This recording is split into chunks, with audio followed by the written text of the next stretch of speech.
السلام عليكم ورحمة الله وبركاته. أهلا بكم في مطبخ جوليا سهل وسريع. اليوم إن شاء الله هنعمل مع بعض كسرة محشية، وطبق تقليدي جزائري أصيل يعني. أول شي نبدأ معاكم هنا إن شاء الله بالحشو. في مقلة أو طاسة كما متعودين حطيت القليل من الزيت، ونزلت عليه بصلة مفرومة مع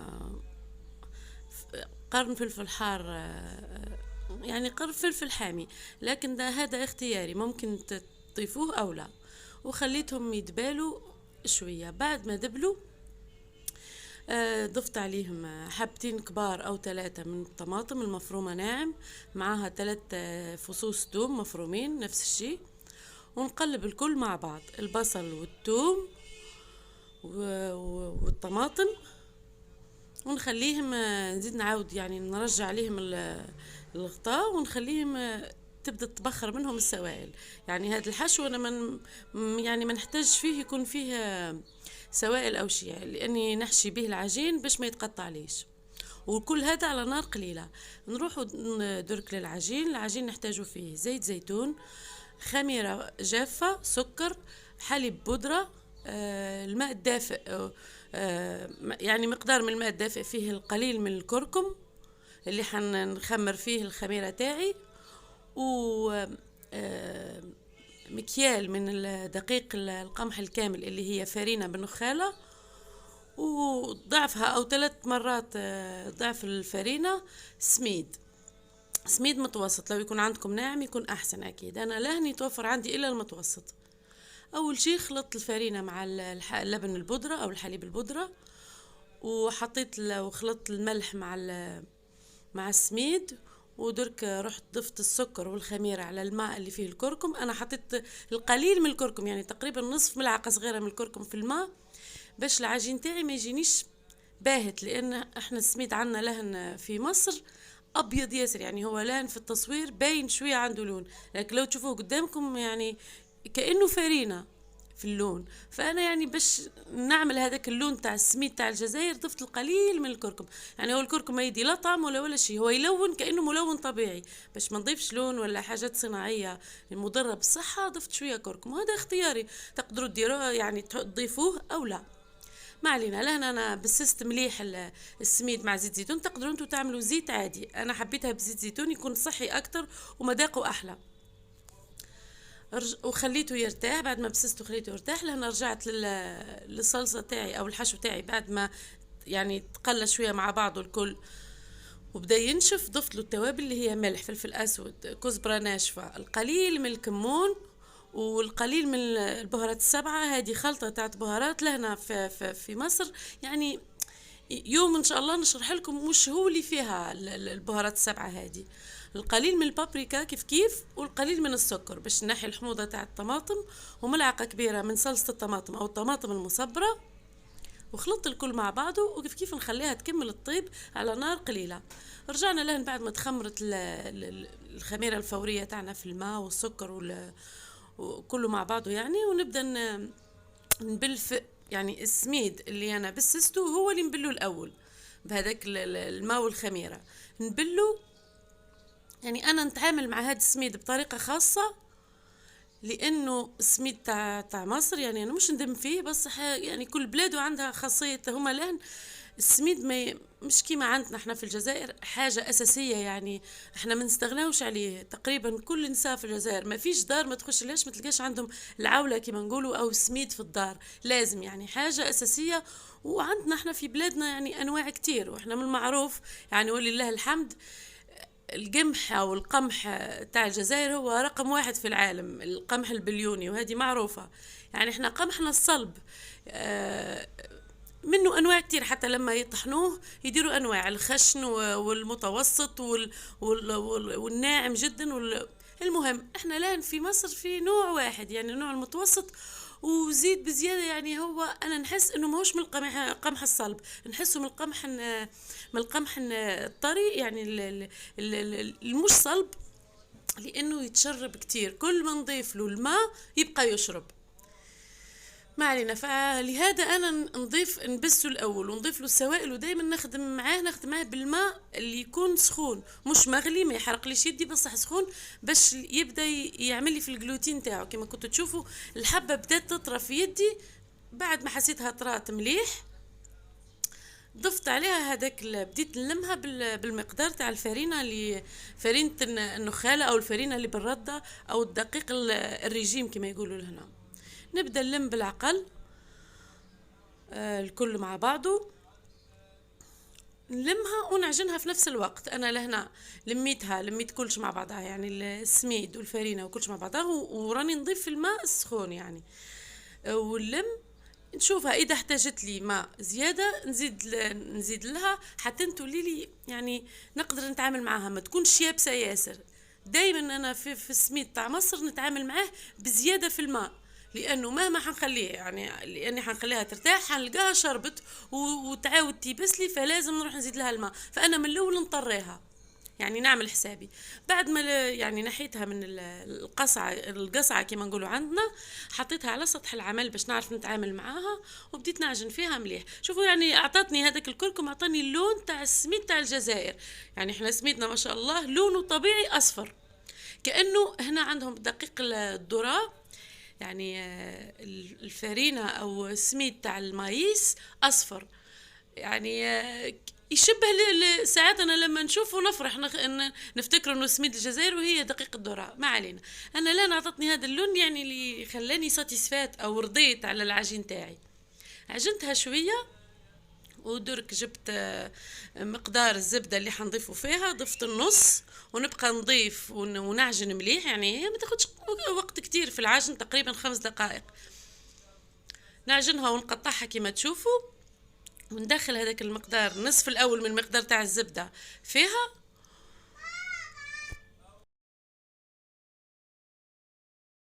حتى تتشربوا مليح، يدخل في العجين مليح هذاك الزبدة، المقدار تاع الزبدة تتشربوا مليح. نعاود نحط يعني باقي المقدار تاع الزبدة ونكمل نقطعها، ونولي نلم فيها نلمها يعني باش تروح اثر هذاك التقطاع تاع العجين ويولي لي وشها ناعم. كما راكم تشوفوا ضفت الجزء الاخير تاع الزبدة، نعاود ندخله بنفس الطريقة اللي عملتها الاول في الجزء الاول، حتى العجين تاعي يتشرب هذيك الزبدة كل، ويولي لي يعني الوجه تاعها املس وناعم. نكورها يعني طريقتي المعتاده، ونرد عليها البوله او الريسيبيون، ونخليها ترتاح تقريبا نص ساعه. نصف ساعه تكون كافيه، نلقاها ولات لي طريه ونقدر نتعامل معاها من بعد. نكورتها ونحط عليها ريسيبيون ونخليها. عفوا. لهنا بعد ما ارتاحت مليح بعد نص ساعة كما راكم تشوفوا، يعني عطاتني الطوع، نولي نجبدها ما تقطع ليش العجين. نبدأ يعني نقطع فيها البولات. انا يعني كل بولة باش نفتحها قرصة، يعني القرص كبير. انا البولة تاعي قطعتهم كبار، عملت ربعة، يعني كل 2 نعمل بيهم قرصة محشية، وواحدة زايدة يعني فضلت لي 5 عملتها يعني قرصة كسرة عادية.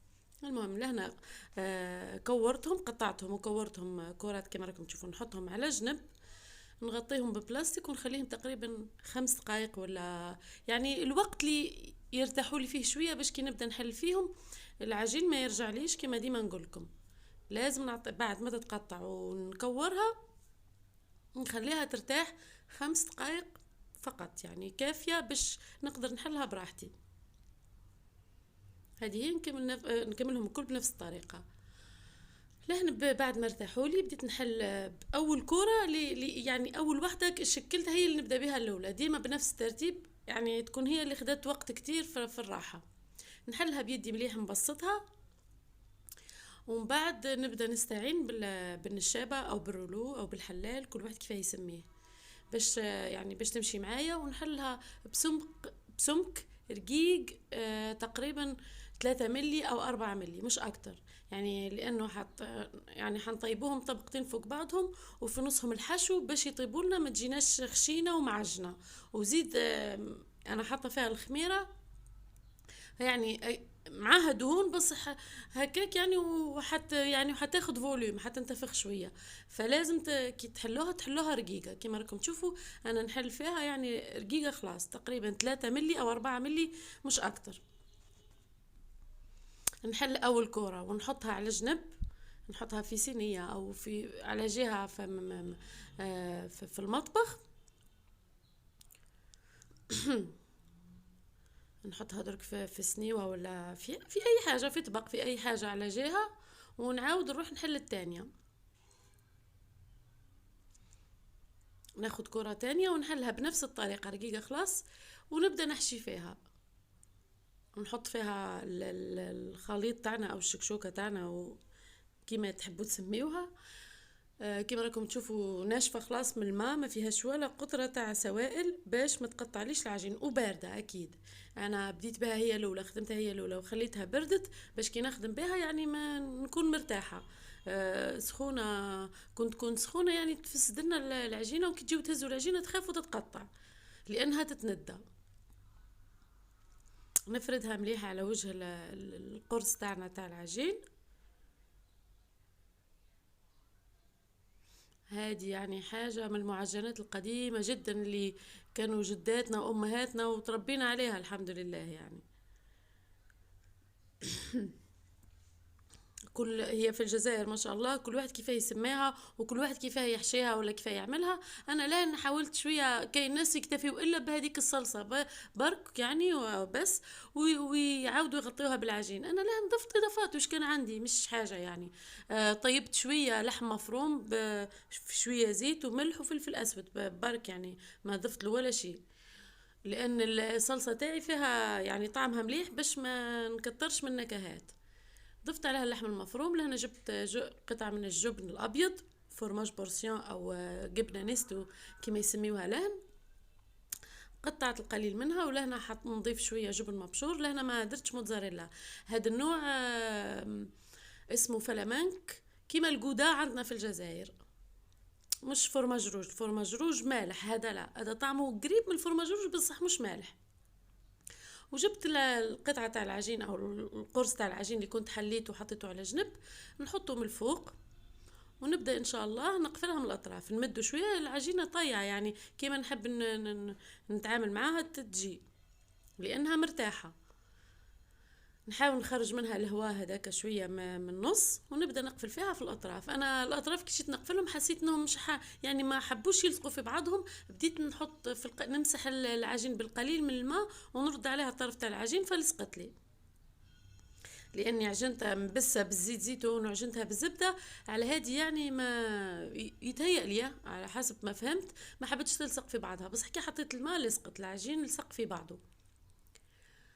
يعني تجي طريه من الداخل، والوجه تاعها يجي مقرمش من هذيك الزبده، تجي ما شاء الله. تحبوا حتى هذه الطريقه تاع العجين تعملوها غير للكسره يعني، او فطير كما يسميوها في اماكن تانية في الجزائر، تجي طعمها مليح زاده. وانا حبيت نعمل الفرينه تاع النخاله، او الفرينه اللي بالرده، او الدقيق اللي بالرده، باش يمد قرمشه احسن للعجين. ممكن تعملوها من غير هاد الفرينه، تعملوها بالفرينه العاديه البيضاء العاديه يعني، بس الفرينه هذه راهي صحيه اكتر صراحه، ومليانه بالالياف. يعني حطيتها في هذاك الطاجين. انا الطاجين هذا تاعي كبير، الطاجين دو فونت. طيب على وجه، على نار قليله، ومن بعد نقلبها للوجه الثاني، وتكمل الطياب تاعها عادي جدا. تاخد شويه وقت، تقريبا من كل وجه تاخد 10 دقائق ولا حاجه، وتبقوا تحركوا فيها كما تشوفوا. ولا انا راهي واجده. قسمتها، شوفوا الحشو، شوفوا يعني السمك تاعها كيفاه رقيق وطايب، والحشو ما شاء الله.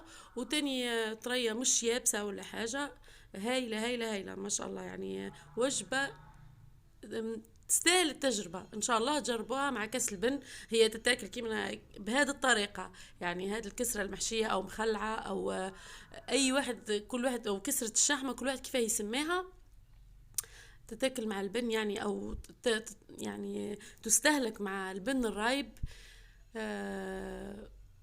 تكون ممتازة. ان شاء الله المره الجايه نعطيلكم اذا ناس ما عندهمش رايب ولا حاجه، نعطيلكم كيف تقدروا تعملوا البن رايب من الياورت الطبيعي او الزبادي مع، ويسميوه في عند الاتراك يسميوه العيران. ان شاء الله المره الجايه نعمله لكم، تجربوها وتعجبكم وتخليوا لي رايكم في التعليقات ان شاء الله. لو يعني حبيتوا، يعني للتشجيع فقط وللتحفيز، ونشوفكم ان شاء الله في وصفات قادمه. واستودعكم الله، والسلام عليكم ورحمه الله وبركاته.